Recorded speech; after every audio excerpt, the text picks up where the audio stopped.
السلام علیکم پیارے دوستو، آج کی اس ویڈیو میں ہم آپ کو بتائیں گے مصر کے دریائے نیل کے بارے میں، جو ہر سال سوکھ جایا کرتی تھی جب تک ایک خوبصورت کنواری لڑکی کی بلی نہ چڑھائی جاتی، وہ جاری نہ ہوتی تھی۔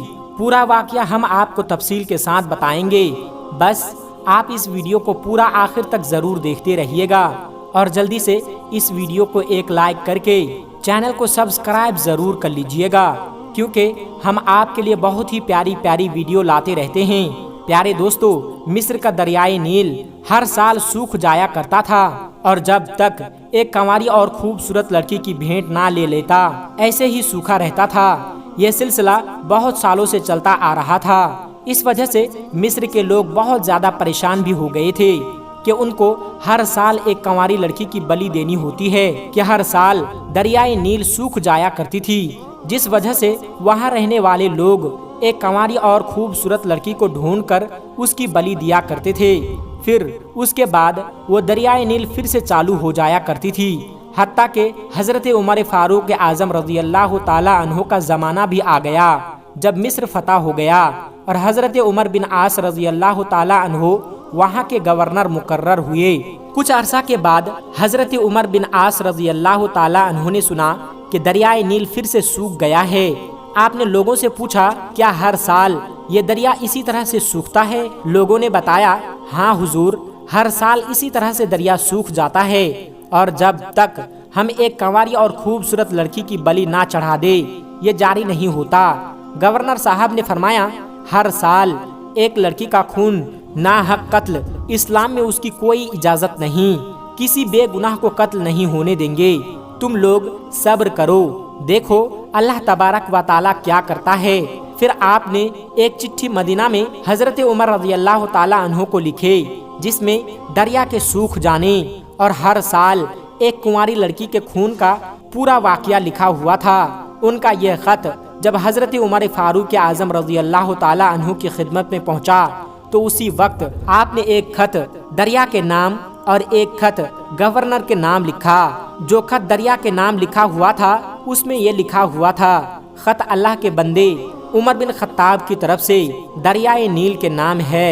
اے دریا، اگر تو خدا کے حکم سے چلتی ہے تو ہم بھی خدا کے حکم سے تیرا جاری ہونا مانگتے ہیں، اگر تو اپنی مرضی سے چلتی ہے، اپنی مرضی سے رک جاتی ہے، تو ہمیں تیری کوئی پرواہ اور ضرورت نہیں ہے۔ پھر حضرت عمر رضی اللہ تعالی عنہ نے گورنر مصر کے نام حکم نامہ لکھا، بجائے کسی لڑکی کے میرا یہ خط سوکھے ہوئے دریا کے اندر ریتوں میں جا کر ڈال دینا۔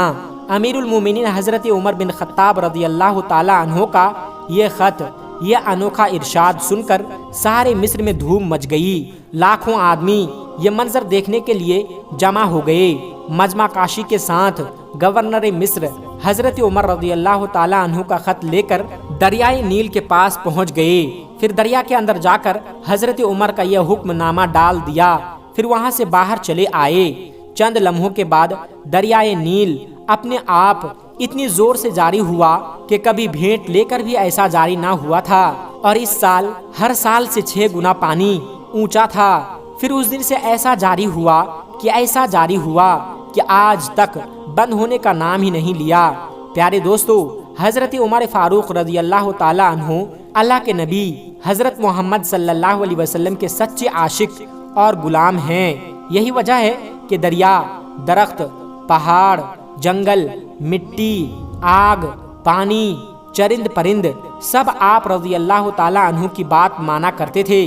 آپ کی حکومت بادلوں پر تھی، اور آج ایک ہم وہ انسان ہیں جن کی بات ہوا تو کیا انسان بھی نہیں مانتے، اس لیے کہ آج ہم نام کے مسلمان رہ گئے ہیں، لیکن اسلام اور ایمان سے ہم خالی ہیں۔ ہم مومن تو کہلاتے ہیں، لیکن ہمارا سینہ ایمان سے خالی ہے۔ اگر آج ہم بھی اپنے سینے کو ایمان سے بھر لیں، اسلام کے سچے تابعدار بن جائیں، نبی پاک حضرت محمد صلی اللہ علیہ وسلم کے سچے عاشق اور غلام بن جائیں، تو آج پوری دنیا پر ہماری حکومت ہوگی۔ اقبال نے آج سے سالوں پہلے کیا کہا تھا، آج جو ہو ابراہیم سا ایمان پیدا، آگ کر سکتی ہے انداز گلستہ پیدا، کی محمد سے وفا تو ہم تیرے ہیں، یہ جہاں کیا چیز ہے